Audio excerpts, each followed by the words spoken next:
Thank you. I'm gonna try to go without the mic. Is that okay? Yeah. Everyone hear me? Okay, great. I've been practicing how to project my voice through my work experience. All right, when you invited me, guys, I thought like what I want to share with you, what I want to just like tell these people about me and why I'm connected with food. And the first thing that came to me was arepas. And I don't know if you guys know arepas, but arepas are like a staple from Colombia. And I did grow up eating arepas all the time, not just because we do that in the general culture, but also because I had the fortune of growing up in the city, but also visiting my grandma every 6 months when I was in vacations, and taking that fresh corn from the back of the house and grind it together and learn how is the smell, how is the taste of a fresh corn, right? And well, with the years, every time that I was with my mom in the house, we have these dozens of arepas in our fridge. And basically, I knew that if I was hungry, whatever I had to do is just take that arepa from the fridge, put it in a pan, and I was going to be fed. And that meant a lot to me, not just because that was a great resource for me to be fed, but also when we have family together, when we have friends, my mom just became this person that everyone just asked her like, hey, can you have arepas for us when we come to visit you? So that's the level of the importance of arepas, you know? When in a really difficult moment for our life as family, we lost 3 of our family members in a very short time. And even in those moments, we had food, we had arepas. We had many, many things to share in the grief, but food was there. So in the happy moments, food was there. And in the sad moments, food was there as well. So that was what created this idea in my mind about like food is really important. But then I came to this moment where I was questioning a lot of things about life. I was questioning how the system was working, and I was questioning how we treat animals. And after all this grieving moment of our life, I decided to move away from religion and also from eating animals and having them on my plates. And that was a really hard decision because I didn't realize that at that time, I was moving away from my first community. That was my family. And I didn't realize that not eating the same that I was eating when I was a child was going to create a separation of me from them.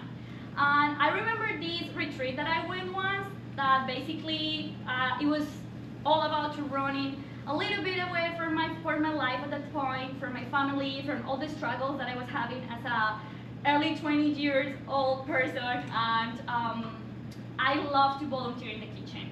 And that was a safe space because this particular farm cooked just vegan food or plant-based food, right? So I was excited, I was craving to learn more about recipes, about cooking, you know, but I didn't want it. I didn't even think that what I was doing is just paving my path to be a cook. And then I came back home with this single recipe, a masala sauce. It was super simple, very tasty. We don't have all these like Indian flavors in Colombia. So when I came back, I was like, Mom, I have this, and we can make it and match it with your arepas. And after that, that was our staple. The combo was masala sauce and arepas for my mom. So I make the sauce, my mom made the arepas. And moving forward, that just stayed with me.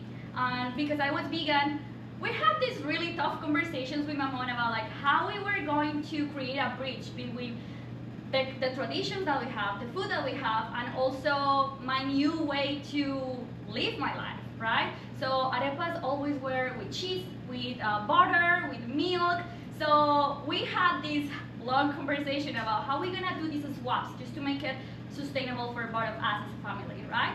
So with that, I moved to New York, and I remember that was the moment as many of us just realized like, oh, I am an immigrant. Well, like this is the actual experience, right? This is how it feels to be an immigrant. We heard this word around the world, but then when we live it, we really understand how, like what does it mean. And with that, I just realized, oh, I come from a family of immigrants, and maybe it's different because it was from the countryside to the city, but it was still an immigration. And that fresh corn stayed behind in my grandma's backyard, but the tradition of arepas continue.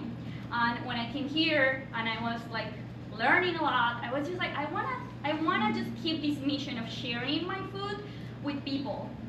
And that's what I've done through my years. I remember this particular residency chef that I had in a jazz club in Brooklyn, and I kept my menu Colombian. And everyone tried my empanadas. Everyone tried my different dishes as arepas with scramble, all vegan.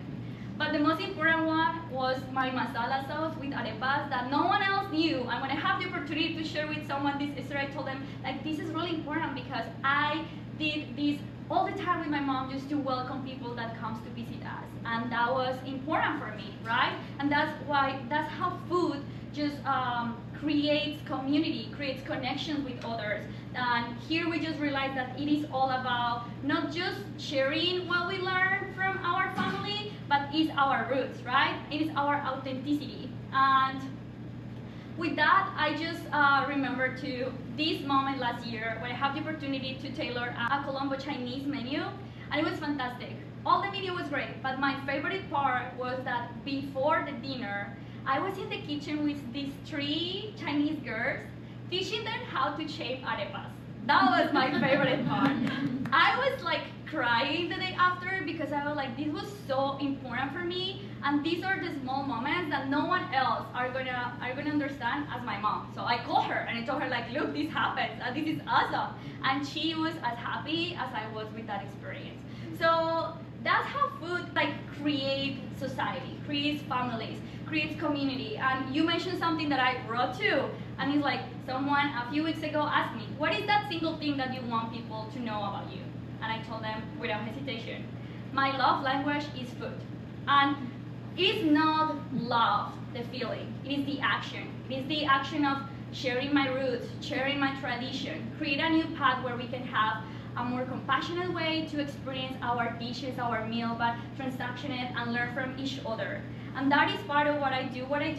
I love the fact that you mentioned healthy because that's a big and important component for me, but the connection that it just builds and the community that it just creates around you is really important. So with that, I just want you to know that if you ever come to one of my events, you're gonna possibly try one of my arepas.